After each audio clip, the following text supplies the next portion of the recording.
Hey y'all, I'm James Wright. Welcome to my shop. Today we're going to be talking to Jeff Warshafsky. Yeah, that Jeff Warshafsky, who's going to be talking to us about how he makes his infill planes. So let's dive in.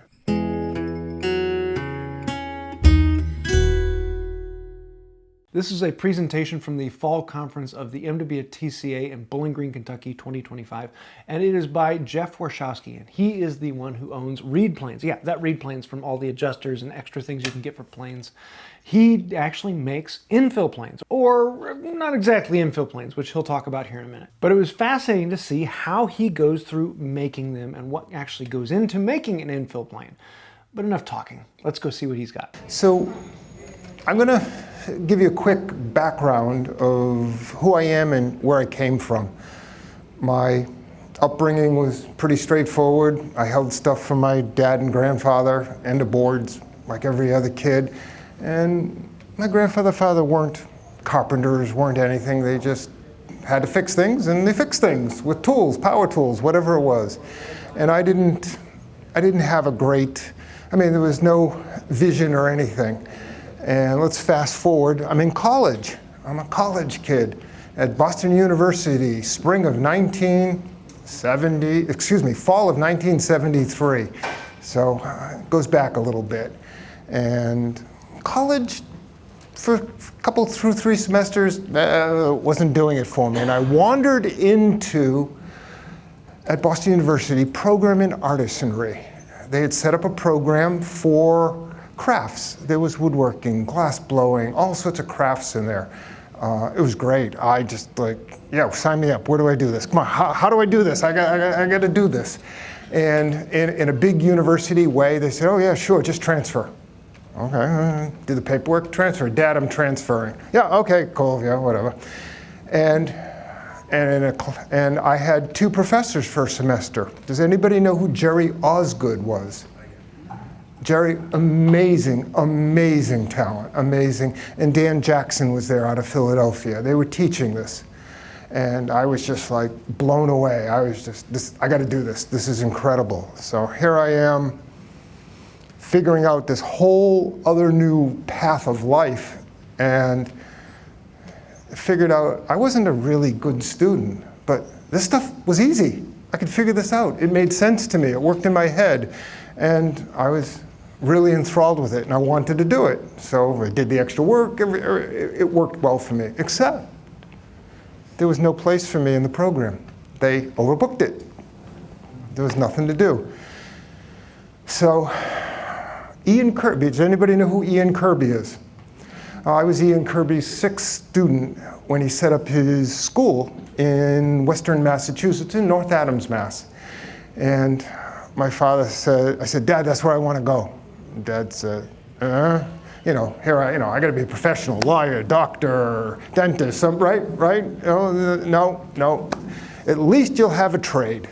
You'll do something. You'll have a trade. Yeah, okay. So we go out, meet this crazy Englishman. He's a crazy one, trust me. And he says yes, and I show up. All right, I'm ready. I'm going to learn from a really cool Englishman that knows everything about this. And I walk in to a big old mill building. There's nothing there. There's a pile of bowling alleys over there. Some crowbars and hammers. I got a few tools. I don't have much in the way of a tool kit at this time. All right, break them down, take the nails out, we'll glue them up, you gotta make benches. Okay. So we broke down hard maple bowling alleys, and I made a bench. Not too dissimilar to this, in an English style, because that's what we were taught. And now I have to flatten it. There's no huge, any equipment. There's no equipment. We're going to hand plane these.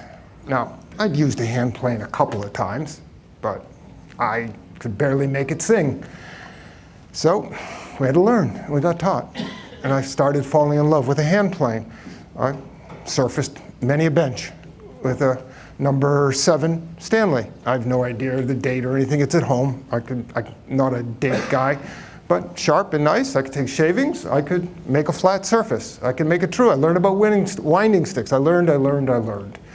So I went to school for him, and eventually ended up making furniture for him and stuff. But things change. I came back. It's the late 70s now, and I leave. And I'm really miss a couple of tools there. He had a Norris. I didn't know what it was at the time. I had no idea, but it was cool. I liked it. It was in the tool crib. I used it. It inspired me. So now I'm back living in just north of Boston. I want one of these. I don't have any money. I barely have a job. But I cobble together some money, and I find an antique store in Portsmouth, New Hampshire, that has English tools. Do you have a Norris? Yes. Remember, this is phone, guys, no internet. Phone. 1979-ish. So I drive up there, and I go look at this Norris, and I went, oh, it was tired. It was tired. It was like, I'm not giving my money into this. No. I went home without it. I did not have a plane that day. Recently, I bought a Norris, by the way. It's been maybe a year and a half ago. I finally bought one. But I'd used it. I knew what I liked. I knew what I didn't like about it. Just opinions, not based on any research, because, again, it's 1979. There's a library and some periodicals and some magazines out there. So I called my brother. My brother is in school to be a manufacturing engineer. He knows how to make things. My brother's going to tell me. Very simple instructions. Go to the library, find out about how to make a pattern, you cast them, and you remove metal. Click. So library it was. No internet, library. So as soon as I pick up a book and find out what a pattern maker is, I had no idea what a pattern maker was. Not a clue. I went, wait, that's woodworking. I can make that and make it out of mahogany. You paint it, you stuff it in some sand, take it out, pour hot metal in, and you got an object. It's real simple. And that's how I started. That's how I started. But it wasn't and this is the plane maker. This is the guy. I don't know who he is, but that's the guy that decided to make planes. So that's who you're buying planes from. This is my favorite tool that Ian Kirby had. Anybody know what this is? It's a Watkin PK, the finest table saw ever made. Better than a Yates American, better than a Northfield, better than. I don't know that. It's my opinion, obviously. And this is what I really wanted when I left there. I still want to make one. Anybody want to help me? We could make these again. I think they have to be. But there's also, I then found this one. That little white thing. Handmade table saw out of Switzerland, Reinhardt. But haven't made those yet. So I get castings. What happens? How do you do this? You've got metal, and you've got to do stuff. So where do you go? Yellow pages. You get big yellow pages at home, everybody, right? Yellow pages. Foundry. I found a cast iron foundry nearby me. And I made some wooden patterns, and they cast up some cast iron. It's kind of simple. It's got to have an angle to it. It's got to come out. And I don't know anything, really nothing.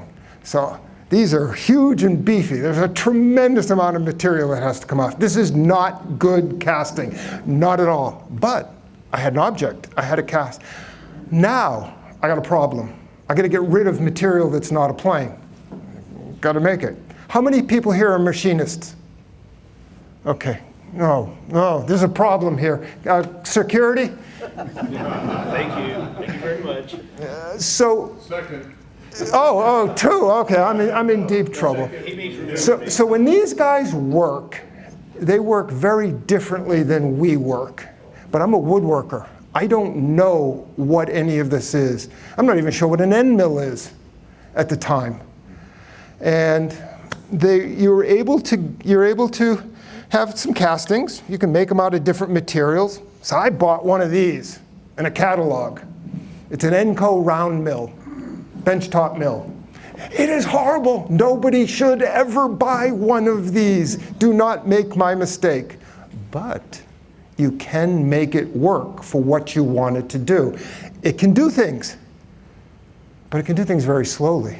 So our machinist friends are going to take something. So everybody's prepped raw wood before. It's not warpy, twisty, you need a flat surface, you need to do something. A casting that I was getting, sand casting, as these were, you do the same thing.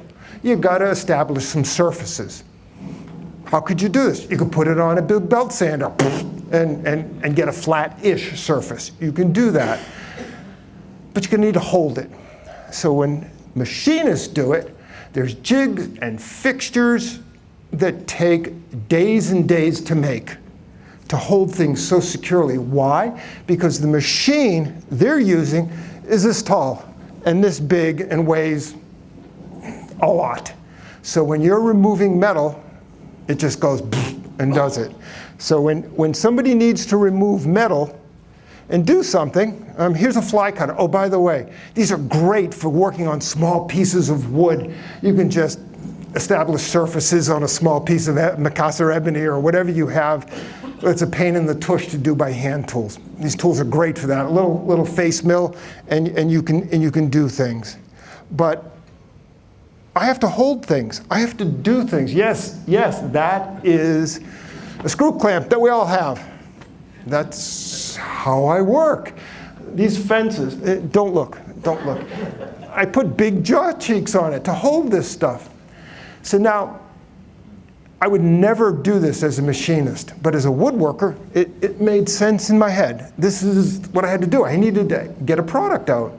So if a machinist is going to take a roughing pass, a semi-finished pass, and a finished pass to do things, 3 passes maybe, I don't know, 35 seems good to me.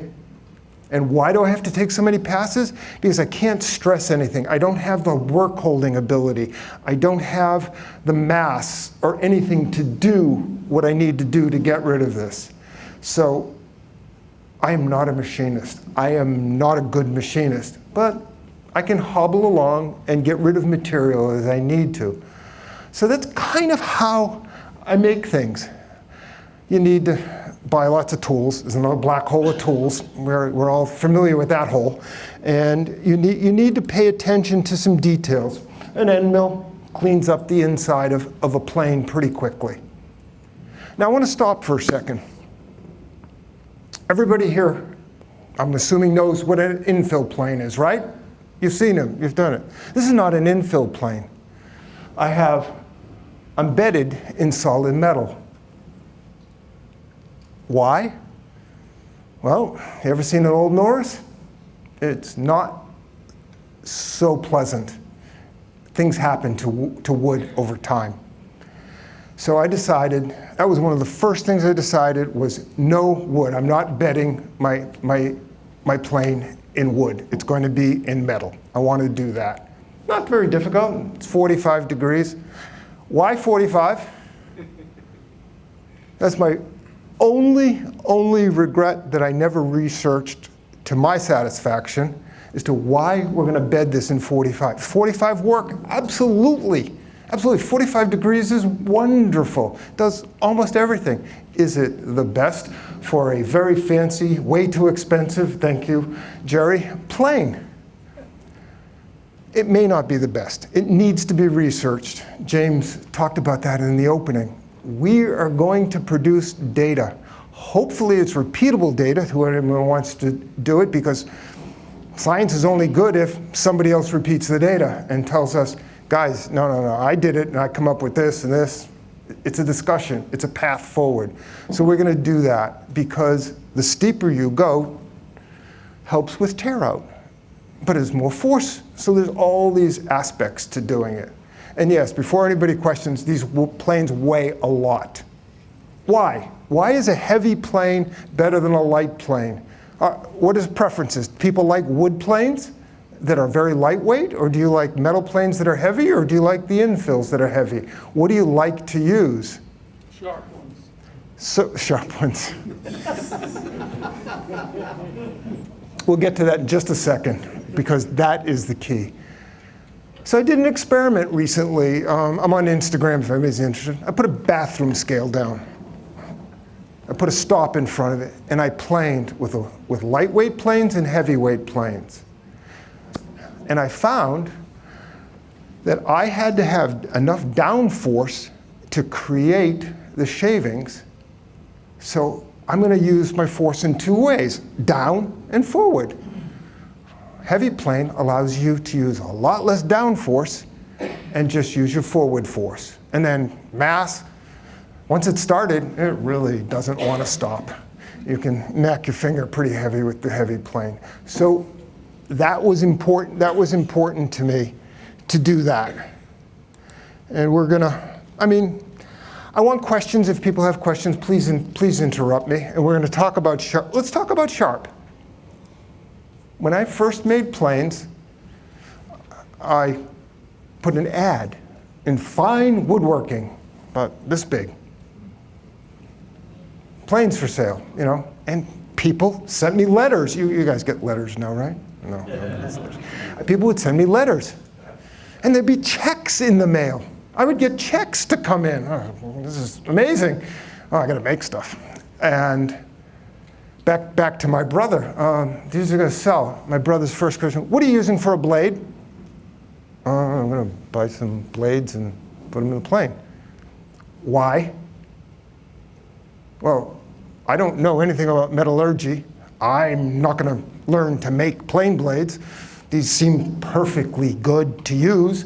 There's lots of blades out there you can buy. I just need a standard 2-inch blade and a chip breaker, and I can make this thing work. He said, no, don't do that. Cryogenically treat your tool steels.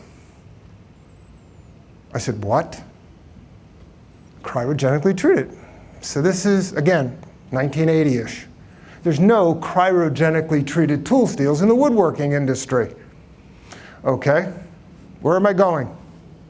Yellow Pages. Yes, Yellow Pages. Yep, there's cryogenically treated, not far from me. I live just north of Boston in Newton, Massachusetts. There was a guy that did cryogenically treated tool steels. Okay, what do you do? Okay, all right, it's by the pound. Okay, by the pound, all right, cool. So, I collect blades. I take handles off chisels. I put a bandsaw blade in. It's weight. It's cost me the same whether I have the stuff in or not. I give them a whole pile of stuff. Pick it up. Don't look any different. Don't smell any different. There's no different, all right? So I take 2 Stanley number 4s. Stanley blades. I don't know what the composition, A1, O1, I don't know anything. Put them in the blade. Sharpen them the way I sharpen. And I need something. I had a piece of rosewood at the time.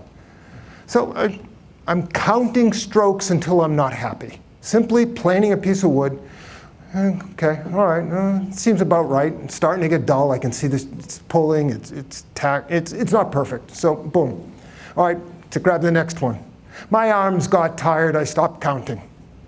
This thing stayed sharper longer. I don't know for a fact, but I think I introduced cryogenically treated tool steels to the woodworking world. I was the first person to make a tool with cryogenically treated tool steels. Now, I'm not going to stand up here and explain the science behind cryogenics. I'll get it wrong. Please research it if you're interested. But I want everybody to imagine what happens to an edge, what it looks like under an electron microscope. Have everybody seen pictures of it on the internet and stuff? Scienceofsharp.com, I believe, is a great website. You can see all sorts of micrographs of what's happening, razor blades, all sorts of stuff. Looks like the Grand Canyon under that. It's all this bumpy stuff. So let's imagine your chisel, your plane blades getting dull. What happens? Pieces of metal flake off the edge, okay? And if you get bigger pieces flaking off, you get duller faster. If you get smaller pieces flaking off, you get duller slower. So, cryogenics, yes, cryogenics changes the grain structure so more of the finer particles are closer to the edge. It changes the matrix in a way. I know it sounds magic, but it's a transformation. Does it make it more brittle? Say it again? Does it make it more brittle? No, sir, not at all. not, well, technically certain tool steels are not good to cryogenically treat versus others. I'm no expert on it. I know that it aren't. Currently, I use Lake Erie Toolworth's MagnaCut blades.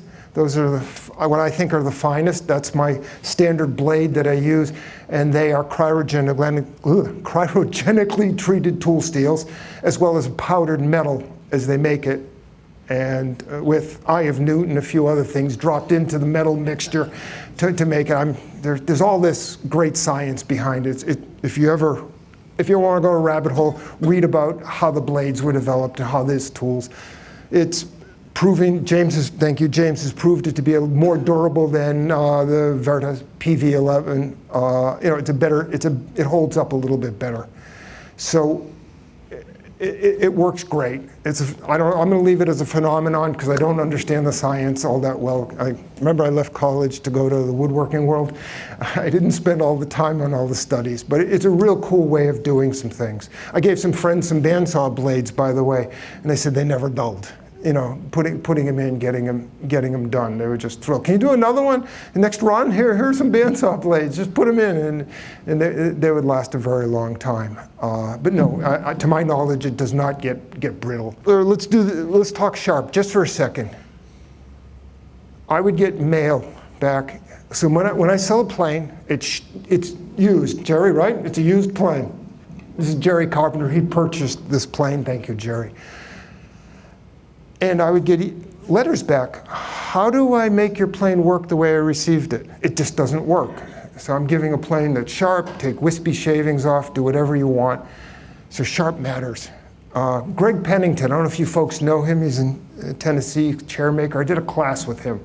I went up to Greg and I said, this is great, making Windsor chairs. It was a fantastic experience. Your tools are so sharp, they're awesome. I haven't had to sharpen a thing yet since I've been here. And he simply said, sharp fixes most woodworking problems. And it does. It really does. So you have to make things sharp. So, and we can talk sharpening. Anybody got questions? I've got a system that I like, but we can talk about that. But these are some of the tools I use. These are face mills. Here, the Kershaw Works, face mills and stuff like that work. Collets are above there that you need to use. And that's the first style plane I made, cast iron. I like cast iron better than the bronze. Shiny sells though, guys. Shiny sells. You're gonna make something, make it shiny.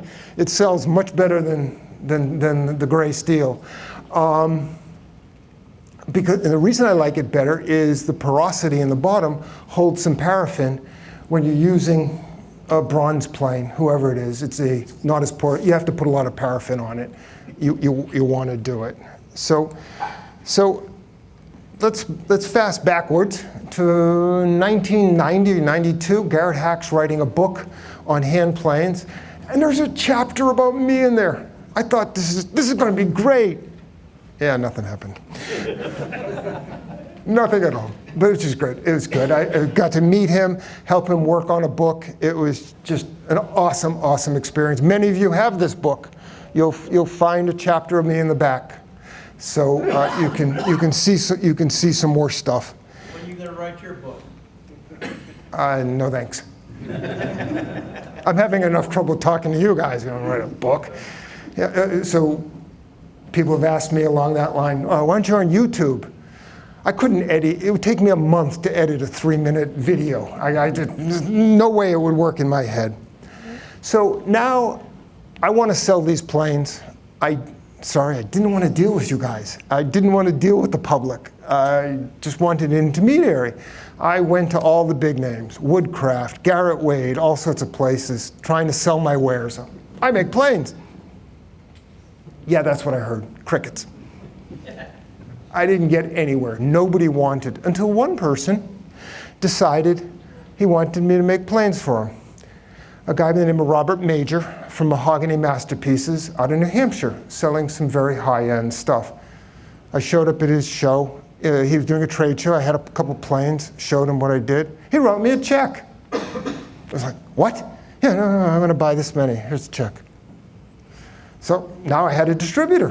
It was awesome. He said, but we're not going to do cast iron. We're going to do bronze. Bronze. What's bronze? Yes, of course, no problem. No problem. I will make you bronze planes. What do I know? All right, back home. Yellow pages. Back in the yellow pages.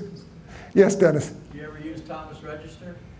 Not in the day. I didn't know about it, but thank you. Thank you. You're dating yourself. Yeah, I used them. Yes, yes, yes. So it turns out, in the next town over from me was a bronze foundry. Okay. I live on the coast, a lot of sailboats, a lot of sailing stuff. Bronze is needed to repair, do stuff. Just a small little mom and pop foundry. And so I walk in. You want to cast these in bronze? Yeah. And this is key. I took out a wad of money, didn't have much, probably was mostly ones at the time. You need a deposit?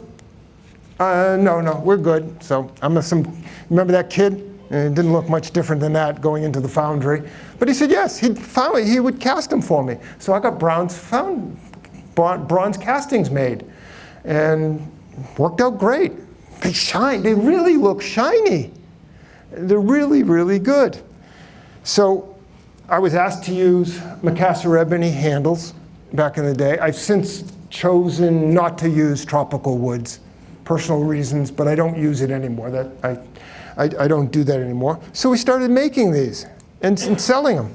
I had a line of planes. I had a block plane. I don't use block planes. I see no purpose in block planes, but they were my best seller. So I love block planes. And we had a number 3 size, a number 4, and a number 5 size. Number 5 size was very difficult for me using a round mill to finish stuff, because what I did was, I'm going to go back in time, sorry, a little out of sequence here. I learned really, really quickly that a machinist, I'm going to point at you, Paul.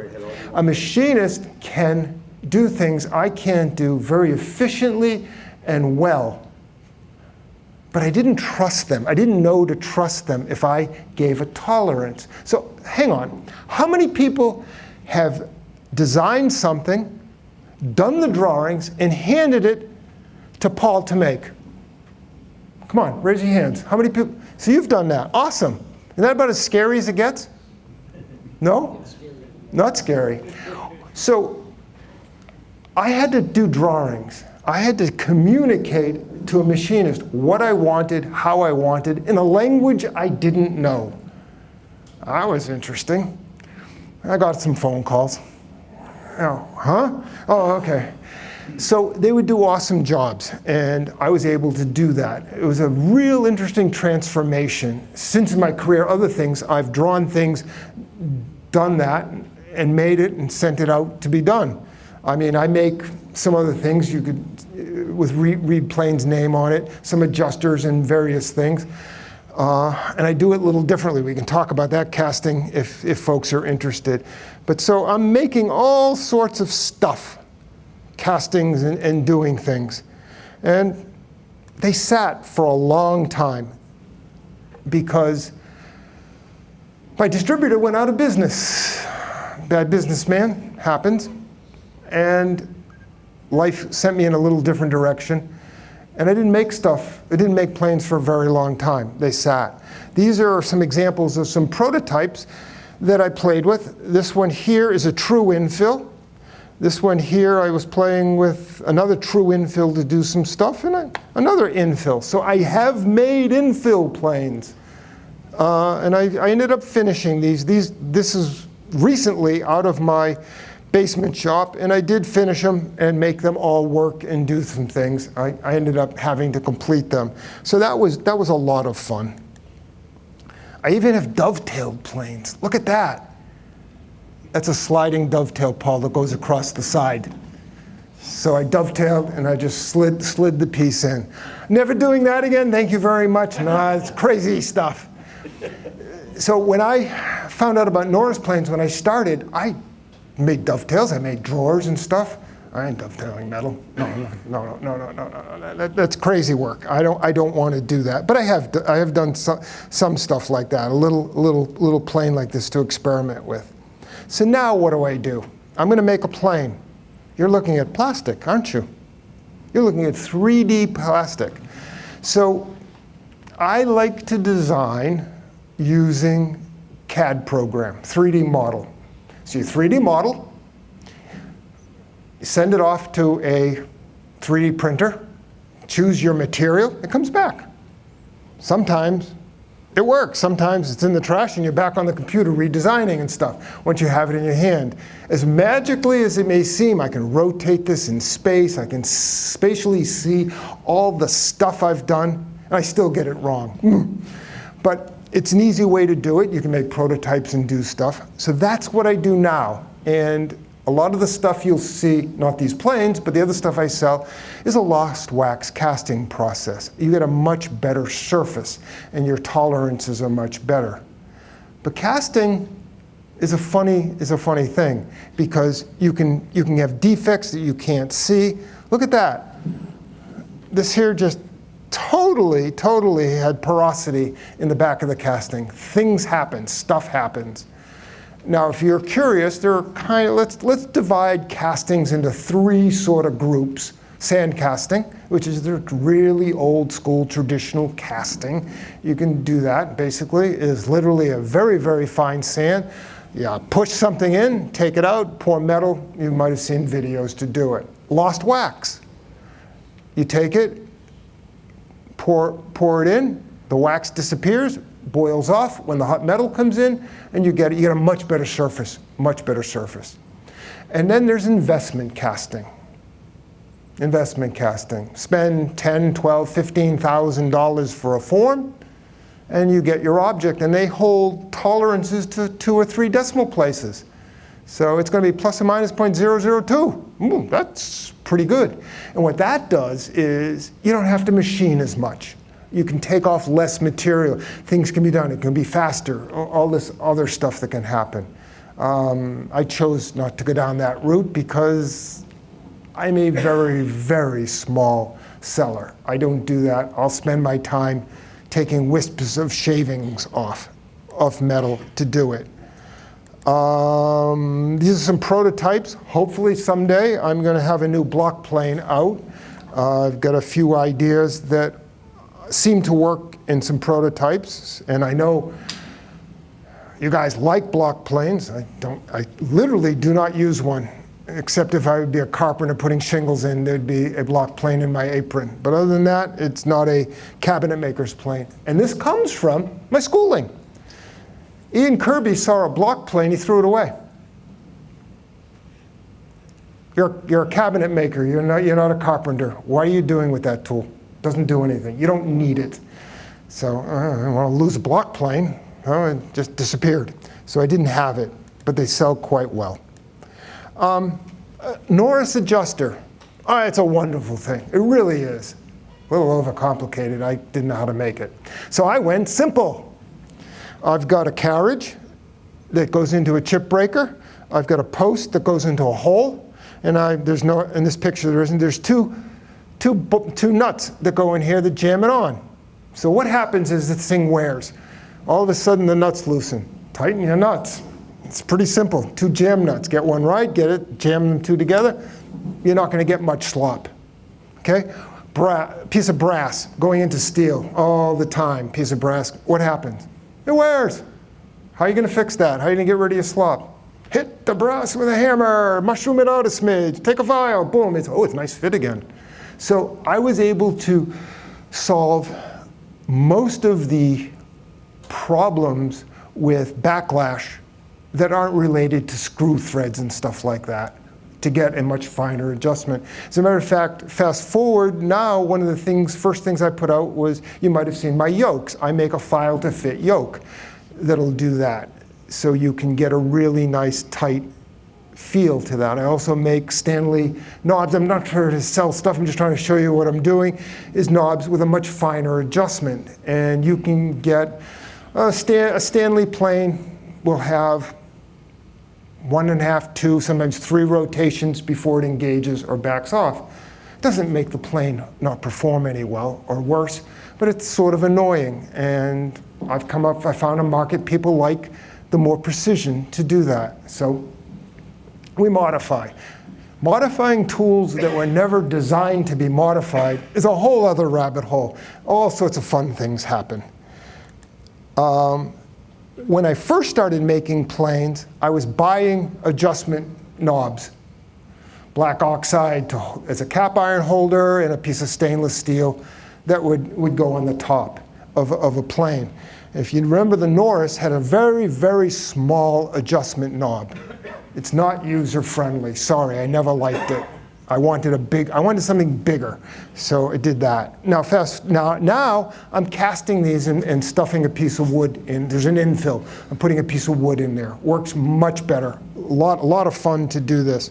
I had a rope knurling I wanted to do, and I talked to my friend the machinist, and I said, "This is what I want to do." He said, "No, I don't have a robust machine, because when you knurl, you're putting force against, you're not cutting metal, you're putting force against it with something else hardened, and it really is not good for the headstock, is it?"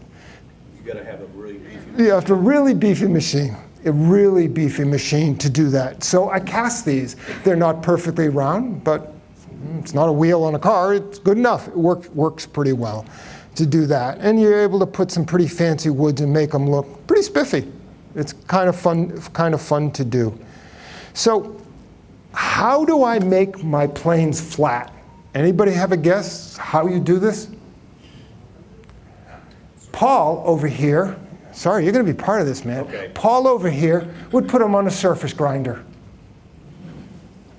I don't have a surface grinder. Nope, I have a mill. And I know some of the plane makers today surface grind them and then lap them. My surface grinder is coarse sandpaper on a granite pad. Bronze cuts pretty easy. It's really not hard to do. So what I do is I come very close to cutting through for the throat. You can almost not see it in some of the images. And I lap it, I stop. Because I don't want the throat too big. So how big should this is one of the things that keeps me up at night. I know you're all concerned, thanks. I still sleep, but it does keep me up at night. How big a throat should I have on a hand plane? What do I do? How do I make this decision? Jerry bought a plane, and I said, "Jerry, how are you going to use it?" "Well, do this, smoother." "All right, but I want a nice tight throat." Everybody's seen those throats that are so tight. So how do you decide? Well, I had to learn. Now the internet. So when I'm making planes in 1980, I was probably the only metal making plane maker in the United States. Maybe there was one or two others, but I didn't know about them. I've since realized there were a few other folks doing it, maybe at a smaller scale than my tiny scale. There was nobody to talk to. It was a very, very different world than we have today. There are lots of people making planes. It is awesome to see. There's so many folks making some really cool tools. It's a really humble, simple plane, but boy, you can put your personality into it. You can do something with this tool.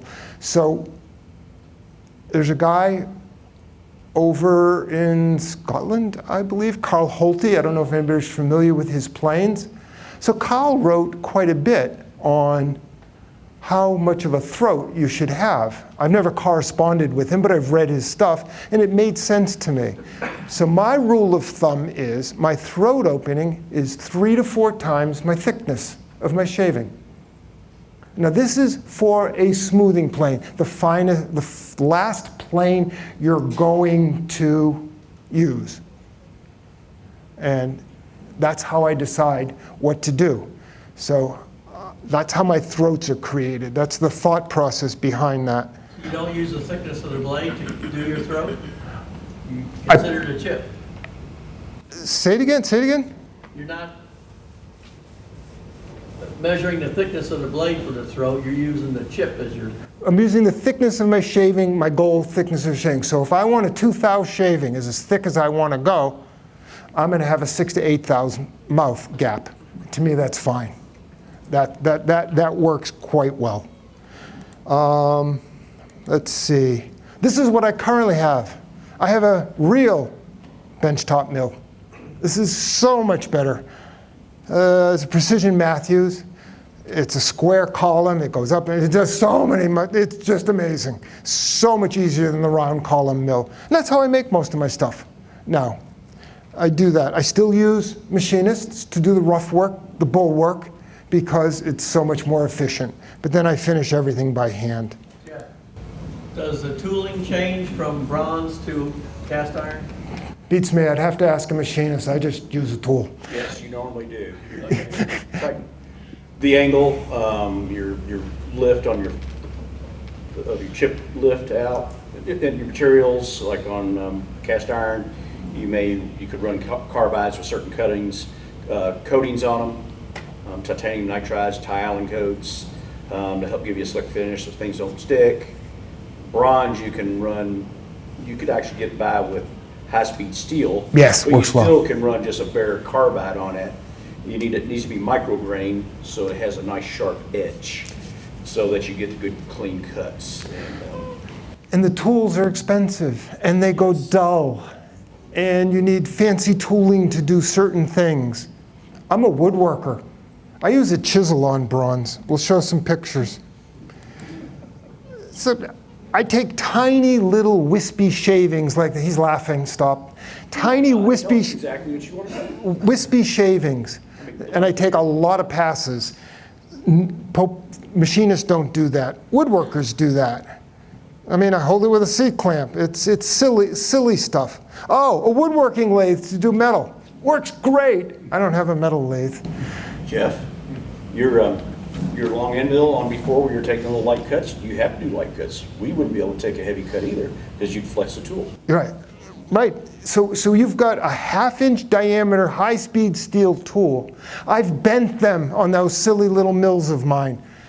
It's amazing the forces. So yes, you can do machine work on a woodworking lathe. It's not the best, but it works. So now, you can make mirror sharp. You can make mirror back things. Come on, internet. No, we're not having much in the way of an internet here. Sorry, we'll wait for the internet. Hey, Jeff. So it looked like you angle and change the position of the project rather than changing the head angles. Is that right? Yes. So what Dennis is saying, so if I have to do 45 or something, I move my object, I don't move the head. It's much better to do that. And I choose not to make jigs and fixtures, I choose to clamp, and my benefit is light, small shavings, it's not gonna move. It does move if you're not set up right. There we go. So when I flatten a plane, if a .0015 feeler gauge does not go under a straight edge, flat enough for me. And it's really pretty simple to do. Bronze is a wonderful material, cuts nicely. It works well. This is how I present my tools today when I do this. And we've got internet going. So there are times my tooling, I can't drill a hole the way I want to. So come on.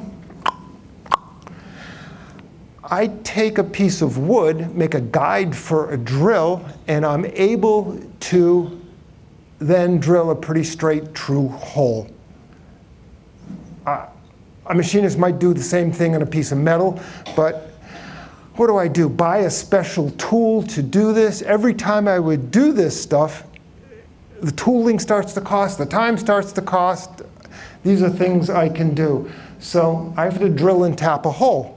How did I do this? I took 2 pieces of wood, took a scratch gauge, put a V-cut down them, put them together. That's perfectly straight and true. I followed through with a drill, freehand. It's really pretty straight. And then I was able to drill into the bronze and tap the hole. Again, woodworker doing metal stuff the way I know how to do it. That's kind of my approach throughout this. And that's the hole I had to do to hold the handle in place. And there's the tap doing it. Pretty straightforward. That's without the guide, which I would not do. If you're going to drill, if you're going to tap holes, I don't care where you do it, you need tap followers and drill guides to do it. You can do it freehand, many ways to do it. You don't want to break taps. It is discouraging, and I don't have EDM to get it out of it. That's electric discharge machining to take the hardened steel. If I break that tap in there, I'm SOL. That's not pleasant at all. And that's how the handle is held in with epoxy. So how do I put these handles in? I try to get them dry. I pop them in, and I don't have a picture of it. I want to be able to hold this plane up like this with no glue, anything. A press fit. So when you put two pieces together, in a machinist world, there's press fits and slide fits, and there's all these tolerances and all these what you could do to do it. I want to hammer that thing in. I don't want to break it, and I want it to stick with low humidity. Now, once it's dry, it's only going to swell and get bigger. Wood is awesome that way, and it's going to be a tighter fit. I have 3 planes at home, and I've had 0 failure. I have a friend that has purchased 2 of my planes off eBay. They show up on eBay, guys, occasionally. And I asked him, because he restored them, put them back. They were in horrible shape. And I said, did the epoxy give up the ghost? He said, no, epoxy's holding fine. So I epoxy them in place. And this is how I thickness a handle. My woodworking tools. Hey, Jeff, you can use a metal mill on wood? Yes. Yes. There's all these, so you've all heard feeds and speeds, cooling, you gotta think it's cool, there's all these things. Yeah, they're important for him. I'm a woodworker. I sort of make it work. Oh, it's burning, better change my speed. I'm not critical about doing that, and again, I'm taking light passes most of the time, and I'm trying to be careful. So, again, it's not critical to me in my approach. Another presentation box. Oh, I have to put a piece of wood in here in the front. This is held in by pins. No. A wood screw is awesome. A wood screw is tapered. So I drill a hole, come pretty close to that dimension, and keep screwing till it stops. It's a press fit, really nice press fit. And then cut the head off and flush it off. Real simple way to do wood to metal. I don't have any problems, and I've got something pretty soon. So I mushroom over the head, and it works great. So if you ever want to connect wood to metal, take a wood screw that has a shank to it, the threads stop, and it has a nice taper to it. It'll just, especially that's harder than the bronze. Bronze is a lovely material to work. Yeah, I can get pretty tight throats. And this is how I measure my throat. I stiff the blade through and put a feeler gauge in. Know where I'm at. Very low-tech measuring to do it. Feeler gauge is fun. Easy. Are your planes in metric or standard measurements? I use the Danish inch.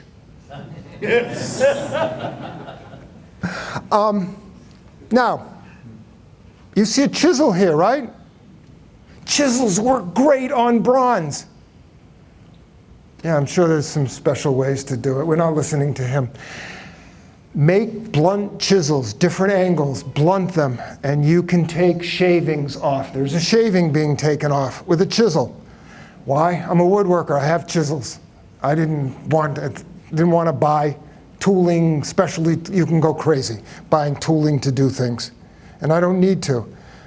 It's basically the same as a scraper that you would. Yes, very much right, exactly. I don't know if you heard Paul saying it's a scraper. Yes. So if you ever take a file to metal, you're scraping shavings off. And you can actually use it. I've actually blunted some files to do the same thing. It works great. Now, way in this corner, I can't get my end mills to clean it up. Sorry. You'll find me using a chisel to get rid of the bulk of material before I clean it up. So that's an area where I've got to clean up. Oops, sorry, my pictures are out of order. My old mill is great for sanding. So a drill press, if you put lateral force on it, really not good for your drill press. That's why you don't want to take an XY vise and machine in your drill press. You can see them, you can buy them all over the place, and you can do stuff. But this thing, you can pound the living daylights out of it, and it just will not worry. So long end mills to reach in and do something, oh my goodness, are they scary. They're not fun to do. You want to be as close to your work. Your end mills, this is scary. You don't want to look at it. But light shavings, a little bit, it works. You can get really close to doing things. And then you finish it with a chisel. I didn't think any of you expected me to take wood chisels to bronze to finish things, but that's what I know. That's how I have to do it. Sharpen pretty bluntly, and you play with different angles, and you can get this pretty clean before. And there's some of the shavings I'm taking off. Less filing, because when I make something like this today, everybody's looking at every nook and cranny in there. This thing has to be perfect. It has to shine. It has to sing. There's a lot of handwork involved in these. I do a lot of it. Let's see, files. Files are awesome. I use wood rasps on brass to get rid of stuff. They work great. And I keep my bronze and brass files and wood files separately than my metal files. So I have an interesting collection. Some of the stuff I like to make, and I sort of want to stop here. I'm not getting many questions. I don't know what folks want to understand about this process. What can I tell people? Oh, crickets. I think you're covered. You think I'm covered? You're covering it good, Jeff. All right. You asked me to be critical of you. You're doing a good job. Oh, just How thick are your sides and your bottom? say it again. How thick is the sides and the bottom? Until I'm done. So when you're working in a casting, you can find pinholes in places. Porosity shows up. None of it is terribly structural. It's visual. If I have to, it goes back on the mill and I remove some more material. I'm not making something to a spec, to a dimension where Dennis is going with that question. It doesn't matter. Yes, sir? Would it be out of order to ask about pricing? Pricing. They're expensive. I'm sorry, they're expensive. They're not the most expensive, they're expensive. That plane is running $2,000 right now, as you see it. Which is actually, I think, is a bargain. Well, thank you, Paul. My wife agrees with you to go up in price. There are people that make more costly. There are people that make less costly. I'm not selling for a price. These are old castings that have been sitting in my basement that need to find better homes than the corner of my basement. And I just... Kits? Pardon? Sell kits? I have sold kits. I don't like doing that. I am going to be selling some kits, but not on these planes. I want to control the aesthetic. Sorry, I'm not a control freak, but I want it to look a particular way. It's important to me. Yes?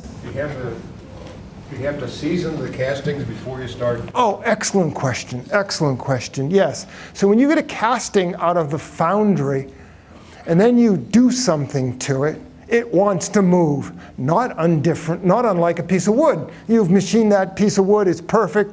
3 days later, you go back to the shop and you go, what? It's moved? Yes, it's moved.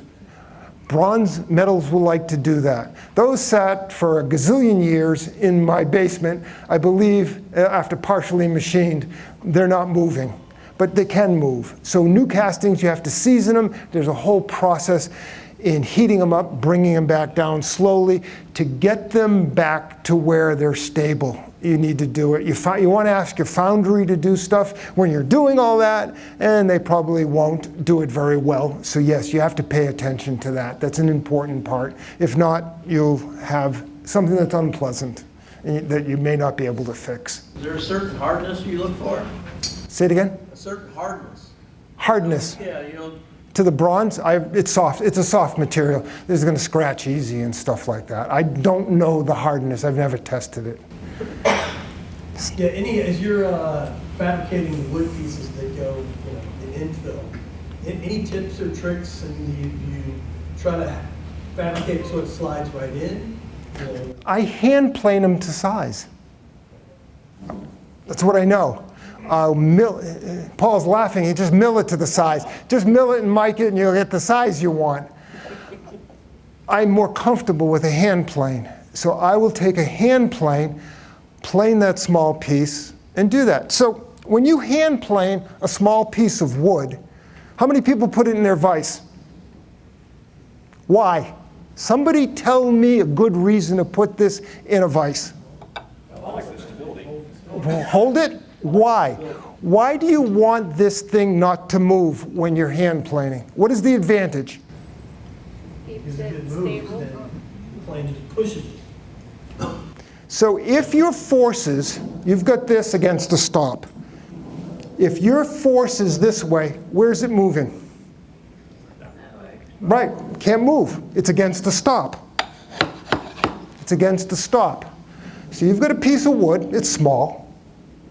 You can't move. The only place you can go is forward. If it goes like this and skitters off your bench, this is now telling you something. You're planing wrong. Your forces are wrong. Most of what you're doing is incorrect. Stand correctly, plane in this direction, that will not move. I almost never use a vise to hold a piece of wood to hand plane. It doesn't give you any feedback. Now, many benches have all this stuff to hold stuff to do it. To me, that's for a carver. Somebody's carving. You want that to stay stationary. If I'm going to cut a mortise in this, it's on my bench, I lined out, and I'm working. If my chisel and my body is right and I'm cutting my mortise, my force is down. If this thing starts tipping over, I'm chiseling wrong. So you don't want to use a vise to hand. It's one of my pet peeves, thanks for asking, is the YouTubers that put something in a vise and they're hand planing and you see it all on YouTube. It is not giving them any feedback. You need feedback if you're doing something wrong. I'll get off that soapbox.